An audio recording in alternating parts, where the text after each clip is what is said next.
तो वैसे ही सरकार पर सवाल उठा रहे हैं, तो बीजेपी नेता चुन चुन कर बदला लेने की बात कर रहे हैं। और इन सब के बीच वो लोग कहां खड़े हैं जो कश्मीरी पंडित हैं, जो बाहरी हैं? आतंकियों की गोली के जवाब में सियासत की बोली से क्या हालात बदलेंगे, या सख्त मोर्चेबंदी से इन आतंकियों को नेस्तनाबूद करने का अब वक्त आ गया है?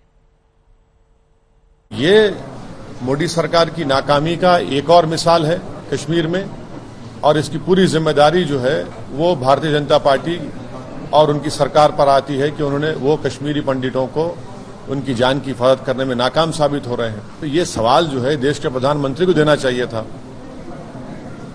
इस बात का जवाब जो है गृह मंत्री को देना चाहिए, रक्षा मंत्री को देना चाहिए, बीजेपी को देना चाहिए। आपने बड़े बुलंद बांग दावे किए थे, अब क्या हुआ उन दावों का?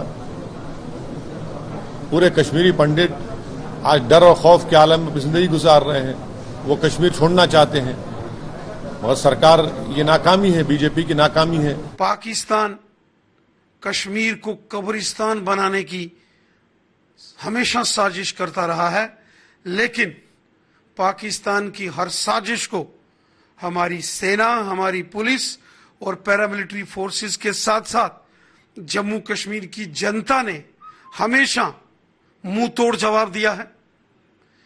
इस साजिश में जो जो आतंकवादी शामिल हैं और उनके मददगार, उनको बहुत जल्द मौत के घाट उतारा जाएगा। धारा 370 खत्म किया गया था, उस समय कारण बताया गया था कि जो लोगों को अधिकार मिलेंगे, शांति स्थापित होगी, तो अब कहाँ है वो, कहाँ चला गया?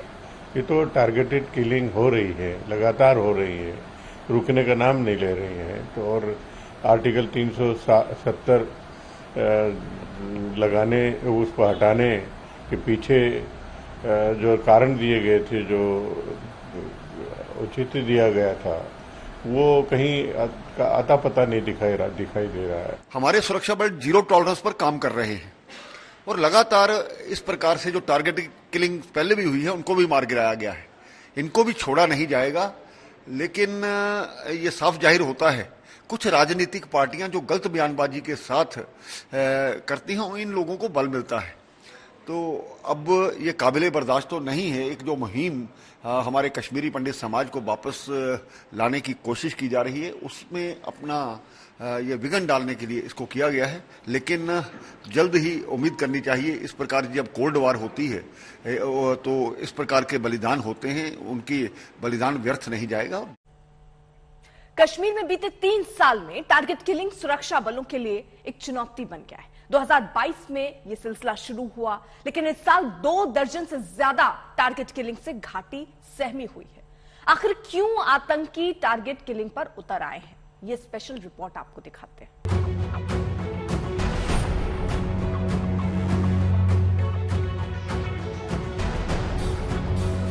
आतंकियों की नापाक हरकतें दिखाने से पहले कश्मीर घाटी की ये सुकून देने वाली तस्वीरें देखिए, जो महज 24 घंटे पहले की हैं। लाल चौक पर तिरंगा लहरा रहा है, लोगों के हाथों में तिरंगे हैं। 15 अगस्त पर घाटी में देशभक्ति के तराने गूंजे, तिरंगे फहराए गए और घाटी में सामान्य होते ये हालात ही आतंकियों को चुभ रहे हैं। आतंकियों को कहां उम्मीद थी कि देश की सेना कुछ इस तरह उनकी कमर तोड़ देगी। ताबड़तोड़ एक्शन से आतंकी पस्त हैं और यही वजह है कि ये निराश और हताश आतंकी टारगेट किलिंग पर उतर आए हैं। उनके निशाने पर हैं प्रवासी मजदूर और कश्मीर में रह रहे कश्मीरी पंडित। यही वजह है कि 2020 में जिस टारगेट किलिंग का सिलसिला शुरू हुआ था, वो 2022 के आते आते खतरनाक हो चला है। आखिर आतंकी टारगेट किलिंग करके क्या जताना चाहते हैं? असल में आतंकी अपनी निराशा निकाल रहे हैं। वो प्रवासियों को यहाँ से निकालना चाहते हैं। ये जताना चाहते हैं कि घाटी में अभी खतरा है। कश्मीरी पंडितों को डराना चाहते हैं। टारगेट किलिंग आसान है, इसलिए आतंकी ये तरीका आजमा रहे हैं। इसके लिए हाइब्रिड आतंकियों का इस्तेमाल हो रहा है। टारगेट किलिंग को लेकर घाटी में डर फैल रहा है। लगातार कश्मीरी पंडित प्रदर्शन करके मांग कर रहे हैं कि उनको घाटी से बाहर शिफ्ट किया जाए। टारगेट किलिंग के चर्चित मामलों पर नजर डालिए। 12 अगस्त को बांदीपोरा में टारगेट किलिंग हुई। 4 अगस्त को भी बिहार के मजदूर की हत्या हुई। 2 जून को बड़गाम में 7 साल के बच्चे की हत्या हुई। इसी दिन राजस्थान के बैंक मैनेजर को मारा गया। 31 मई को कुलगाम में टीचर रजनी बाला को गोली मारी गई। 25 मई को बड़गाम में एक्ट्रेस अमरीन की हत्या हुई। एक दिन पहले 24 मई को पुलिसकर्मी की, जबकि 17 मई को 52 साल के कारोबारी की हत्या हुई। 12 मई को सरकारी कर्मचारी कश्मीरी पंडित राहुल भट्ट की आतंकियों ने जान ले ली, जबकि 12 मई को पुलिसकर्मी रियाज को भून डाला। जम्मू कश्मीर पुलिस ने सुरक्षा बढ़ाई है, लेकिन टारगेट किलिंग रोकना पुलिस और सुरक्षा बलों के लिए चुनौती बन गया है। एक के बाद एक एनकाउंटर से आतंकी बौखला गए हैं और निर्दोष लोगों को निशाना बना रहे हैं। ब्यूरो रिपोर्ट, आज तक। और अब बात बीजेपी के मिशन बिहार की जरा कर लेते हैं। बीजेपी ने 2024 के लोकसभा चुनाव के लिए 35+ सीटों का टारगेट फिक्स कर दिया है। नीतीश कुमार के पाला बदलने के बाद बीजेपी में अब मंथन का एक नया दौर शुरू हुआ। कल दिल्ली में बिहार के बीजेपी नेताओं और पार्टी के केंद्रीय नेताओं की एक मैराथन बैठक हुई, जिसमें बिहार में पार्टी की ताकत बढ़ाने की रणनीति पर चर्चा हुई।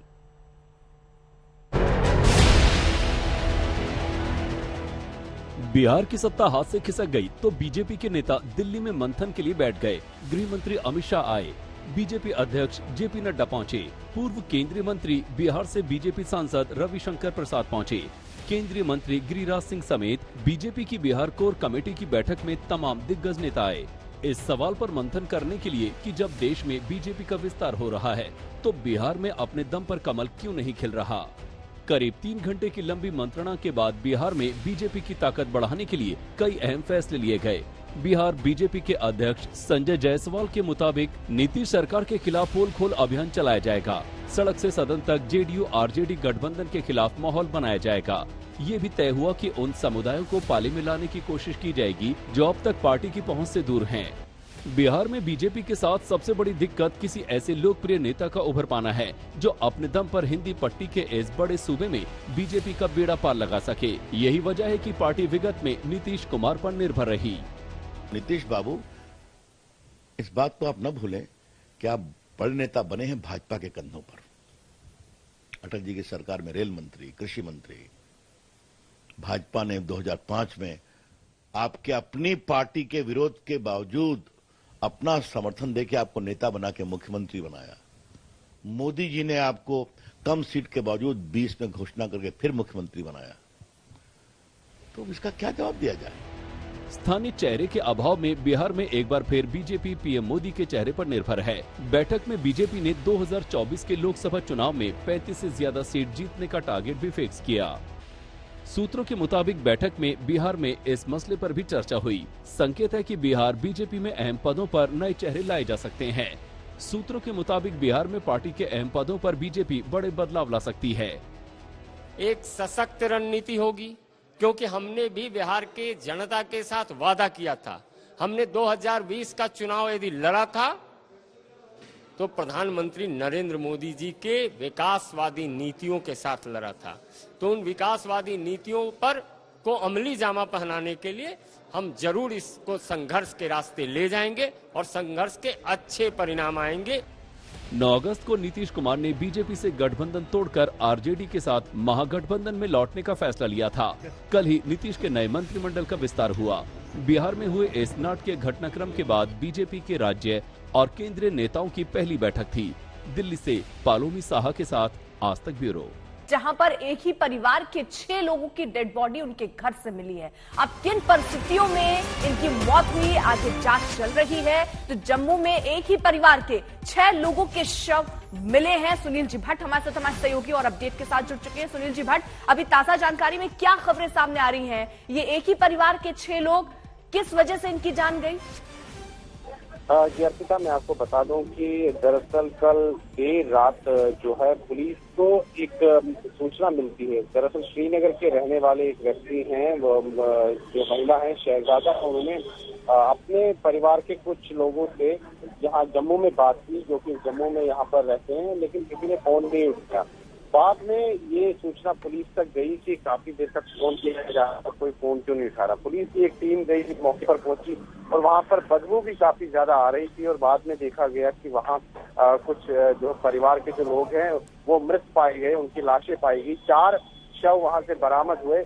फिर कहा गया कि जो ये मकान है इसके बगल में जो एक और मकान है वो भी इसी परिवार का है। तो पुलिस ने वहां भी छानबीन की और वहां से 2 और शव बरामद हुए। अब इस पर जो है जांच काफी ज्यादा बढ़ चुकी है। जम्मू के जो आला पुलिस अधिकारी हैं वो वहां पर गए हैं, मौके पर गए हैं और सभी शवों को जो है ऑटोप्सी के लिए यानी कि पोस्टमार्टम के लिए लिया गया है। तो फिलहाल इस पर ये जानकारी नहीं मिली है कि क्या ये खुदकुशी का मामला था या किसी ने इनकी हत्या की है, लेकिन जो प्राथमिक तौर पर जो सूचना हमें अपने सूत्रों से मिल रही है उसके अनुसार ये बात सामने आ रही है कि ये पॉइजनिंग का केस है, यानी कि इंजेक्शन के जरिए पॉइजन लिया गया है या किसी ने दिया है। अब ये जांच का विषय है कि क्या इस परिवार की किसी से रंजिश थी या इस परिवार पर कोई आर्थिक संकट था, कोई परेशानी थी जिसके कारण इस परिवार के सदस्यों ने जो है खुदकुशी की है। अब ये जांच के दायरे में है, तो पुलिस इस समय इस पर गहन छानबीन कर रही है और साथ ही में इस मकान से जो लैपटॉप हैं, टेलीफोन्स हैं, जो मोबाइल फोन्स हैं, कंप्यूटर है, वो भी बरामद किया गया है ताकि उससे कोई पुलिस को कोई अहम जो है तथ्य मिल सके। देश के 4 राज्यों में बाढ़ और बारिश ने हाहाकार मचा रखा है, लेकिन सबसे ज्यादा चिंताजनक हालात मध्य प्रदेश में है, जहां ज्यादातर इलाकों में तेज बारिश का दौर जारी है। नर्मदा, चंबल, बेतवा, ताप्ती, क्षिप्रा उफान पर है। छोटी नदियां और नाले भी उफान पर है। कई बांधों के गेट खोलने पड़ गए हैं। मौसम विभाग ने जो अलग अलग राज्य के इलाके हैं वहां अलर्ट घोषित किया है। गुना, राजगढ़, आगरमालवा, रतलाम, नीमच, मंदसौर जिलों में बाढ़ का अलर्ट जारी किया गया है। उधर शाजापुर जिले में मोहन बड़ोदरा तहसील में तैनात तहसीलदार नरेंद्र सिंह ठाकुर सीहोर के पास सिवान नदी में पुलिया पार करते वक्त बह गए, उनकी तलाश जारी है।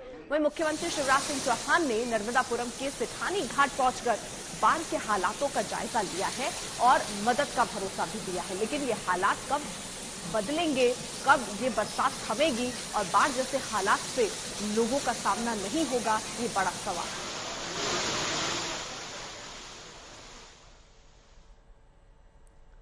तमाम राज्यों में भारी बारिश के बाद बांधों का जलस्तर खतरे के निशान को लगभग छू गया है। इस वजह से ही उनके गेट खोलने पड़े हैं और लाखों क्यूसेक पानी इन डैमों से निकलकर अपने आसपास के इलाकों को डुबा रहा है। नक्शे के जरिए जरा आपको समझाते हैं कि वो बांध दिखाते हैं जो डेंजर लेवल पर है। पठानकोट के पास रणजीत सागर डैम खतरे के निशान पर है। गुजरात के केवड़िया में सरदार सरोवर डैम, नर्मदा डैम भी खतरे के निशान पर है। इसके अलावा 23 गेट इसके खोलने पड़ गए हैं स्थिति को देखते हुए। वहीं मध्य प्रदेश के खंडवा में इंदिरा सागर और ओंकारेश्वर बांध भी खतरे के निशान को पार कर चुका है। तो ये बांध भी हम आपको बता रहे हैं खंडवा में जो डेंजर लेवल पर इस वक्त पहुंच चुका है, जिसकी वजह से जो निचले इलाके हैं खासतौर पर उनको कहा गया है कि जल्द से जल्द लोग खाली कर दें, क्योंकि कई बार डैम खोलने की वजह से स्थितियां निचले इलाकों के लिए सबसे ज्यादा खतरनाक हो जाती हैं। तो हम आपको ये तस्वीरें भी दिखा रहे हैं, कई इलाकों में तबाही की तस्वीरें भी हम आपको दिखा रहे हैं। वही ओडिशा के हीराकुंड डैम में 40 गेट खोले गए हैं, उनमें छोड़ा जा रहा है पानी। करीब 2 लाख लोगों के लिए मुसीबत बन गया है। वही महाराष्ट्र के तानसा में बना जो डैम है वो भी खतरे के निशान के ऊपर बह रहा है और कई डैम के गेट खोलने की वजह से जो निचले इलाके हैं उन पर खतरा मंडरा रहा है। प्रशासन ने पहले ही लोगों को अलर्ट कर दिया है और बाढ़ का खतरा भी अब निचले इलाकों के साथ साथ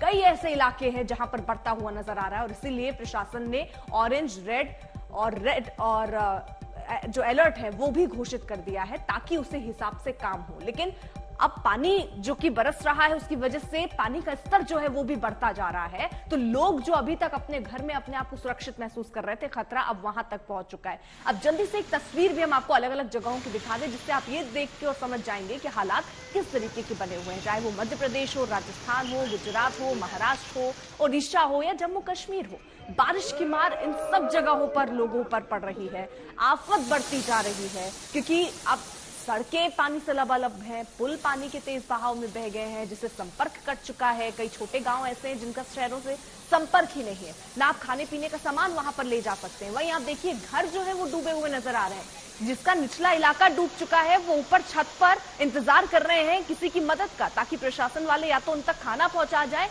या उन्हें निकालकर सुरक्षित जगहों पर पहुंचा दें। वहीं देखिए अब मध्य प्रदेश में हालात कैसे हैं। मध्य प्रदेश में जारी मूसलाधार बारिश ने भोपाल समेत कई जिले के लोगों के लिए मुसीबत पैदा की और इसकी वजह से सूबे के कई डैम के जो गेट हैं वो खोल दिए गए हैं, जिससे निचले इलाकों में बाढ़ का खतरा पैदा हो गया है। भारी बारिश की वजह से भोपाल में आज स्कूलों को बंद करने की नौबत तक आ चुकी है।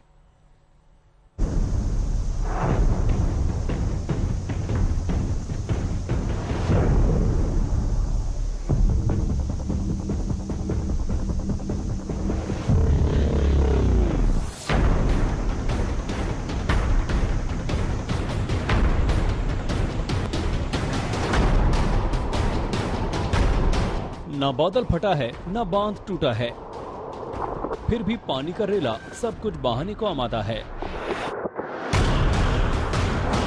इंसानी आबादी वाले इलाके में पानी की रफ्तार हैरान करने वाली है। देखिए, पानी घरों के बीच से निकलकर किस तरह बरसाती नाले की तरह गलियों में बह रहा है।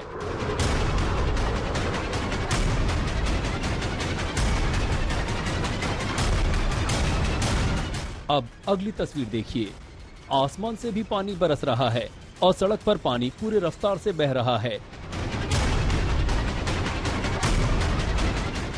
ये तस्वीरें मध्य प्रदेश के राजगढ़ जिले के नरसिंहगढ़ की हैं। राजगढ़ जिले में 2 घंटे की लगातार बारिश से हाहाकार मच गया। तस्वीरें देखिए, किस तरह सड़कों पर कमर भर पानी जम गया, लोगों के घरों में पानी घुस गया, सब कुछ पानी पानी नजर आ रहा है। मूसलाधार बारिश नरसिंहगढ़ के छोटा महादेव की पहाड़ियों पर घूमने आए सैलानियों के लिए मुसीबत बनकर आई। पानी के तेज बहाव में 10 से 12 पर्यटक फंस गए, लेकिन पुलिस व स्थानीय लोगों की मदद से सभी को रेस्क्यू कर लाया गया। मौसम विभाग के मुताबिक रात भर में जिले में 18.1 मिलीमीटर औसत बारिश दर्ज हुई। मूसलाधार बारिश के चलते नदी नाले उफान पर हैं। कुछ ऐसा ही हाल एमपी की राजधानी भोपाल का है। भोपाल में कलियासोत का पानी कलियानाग की तरह खौफनाक लगने लगा है। पानी का ये शोर दिल दहला देने वाला है। भोपाल और आसपास के इलाकों में इतनी मूसलाधार बारिश हुई कि कलियासोत डैम पानी से लबालब भर गया और बांध के 9 दरवाजों को मजबूरी में खोल दिया गया। डैम के दरवाजे खुलते ही पानी पूरे रफ्तार से निचले इलाके की तरफ बह रहा है। प्रशासन ने नदी के निचले इलाके में बसी कॉलोनी के लोगों को अलर्ट कर दिया है। पानी की ये लहरें खतरनाक हो सकती हैं, लेकिन आप इन तस्वीरों में डैम के पास लोगों की भीड़ देख सकते हैं। डैम से निकलते पानी को देखने के लिए सैलानियों की भीड़ जमा हो गई। कलियासोत डैम के गेट इस सीजन में 8वीं बार खोले गए हैं। वहीं भदभदा के 7 गेट भी सोमवार को खोले गए। बारिश होने और जल स्तर लगातार बढ़ने की संभावना के चलते रात तक सभी गेट खोले जाने की संभावना है। भोपाल के एक अन्य डैम हथाई खेड़ा के भी 6 गेट को खोला गया। उसमें से निकलते पानी को देखने के लिए भी काफी संख्या में लोग जमा हुए। भोपाल में बीती रात भारी बारिश हुई है। बारिश से एमपी की राजधानी की सड़कें पानी पानी नजर आ रही हैं। बारिश को देखते हुए भोपाल कलेक्टर ने स्कूलों में छुट्टियां घोषित की हैं। भोपाल ही नहीं, मध्य प्रदेश के कई इलाकों से भारी बारिश और तबाही की तस्वीरें आ रही हैं। एमपी के देवास में रात भर हुई झमाझम बारिश और तबाह और बरगी डैम का गेट खुलने से नेमावर में नर्मदा का जलस्तर तेजी से बढ़ा है। नेमावर में नर्मदा नदी खतरे के निशान से 4 फीट ऊपर बह रही है। नदी किनारे बने मंदिर और घाट डूब गए हैं। पुलिस और प्रशासन ने मुनादी कराकर तटवर्ती गांव में मुनादी करा दी है।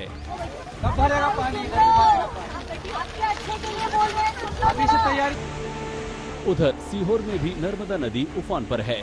एक तरफ मूसलाधार बारिश और दूसरी तरफ तवा डैम से छोड़ा गया पानी।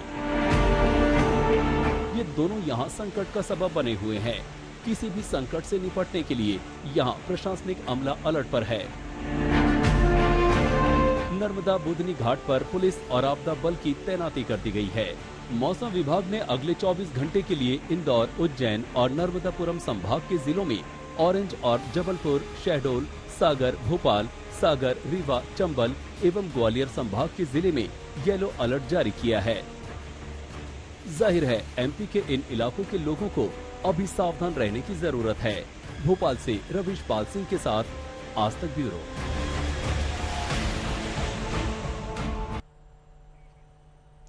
मध्य प्रदेश में मूसलाधार आफत का आलम यह है कि रायसेन जिले के बेगमगंज में बीना नदी पर बने पुल का एक हिस्सा बह गया। बीना प्रोजेक्ट के तहत 3 करोड़ की लागत से पुल हाल ही में बनकर तैयार हुआ था और वो 3 करोड़ किस तरीके से पानी में बह गए हैं, ये तस्वीरें देखिए। रायसेन की तस्वीरें हैं। 3 करोड़ का ये पुल पहली बारिश नहीं झेल पाया है, जिसके बाद ये टूट गया। अब जांच के आदेश दे दिए गए हैं कि कौन इसके पीछे दोषी है, लेकिन आपके और हमारे पैसे 3 करोड़ ये पुल जिसका निर्माण हुआ था वो बह गया। बीना नदी पर बने इस पुल जो कि बेगमगंज और विदिशा को जोड़ता है, इसका एक बहुत बड़ा हिस्सा टूट गया है और जैसे कि आप देख सकते हैं कि इस ब्रिज का अधिकांश हिस्सा इस समय पानी के नीचे है। ये ब्रिज जो है अभी पिछले कुछ ही महीनों पहले कंप्लीट हुआ था। अभी फॉर्मल हैंडओवर इसका नहीं हुआ है, लेकिन ट्रैफिक के लिए इसको खोल दिया गया था और ये ब्रिज बीना प्रोजेक्ट के 16 छोटे बड़े ब्रिजेस में से एक है जिसको बनाया जा रहा था। पहली बारिश ये ब्रिज सहन नहीं कर पाया और आरोप ये लग रहे हैं कि करप्शन की वजह से ये ब्रिज की ये हालत हुई है, क्योंकि पहली बारिश थी, गुणवत्ता भी एक कारण है और पिछले 2-3 दिन से लगातार मध्य प्रदेश के अधिकांश हिस्सों में बारिश हो रही है, जिसकी वजह से कई जगहों पर जो ब्रिजेस है उसमें दरारें आई हैं, कोलैप्स भी किए हैं। इनफैक्ट धार जिले में एक डैम को तोड़ना भी पड़ा क्योंकि उसमें रिसाव हो गया था। कैमरामैन इरशाद खान के साथ हेमेंद्र शर्मा, बेगमगंज, आज तक। तो ये तस्वीरें हम अलग अलग जगहों की आपको दिखा रहे हैं जहां पर पुल बह जा रहा है, कहीं पर बाढ़ जैसे हालातों की वजह से अब अलग जगहों पर लोगों को शिफ्ट किया जा रहा है। जम्मू कश्मीर के हालात बाढ़ के बीच कैसे बने हुए, इस रिपोर्ट के जरिए दिखाते हैं।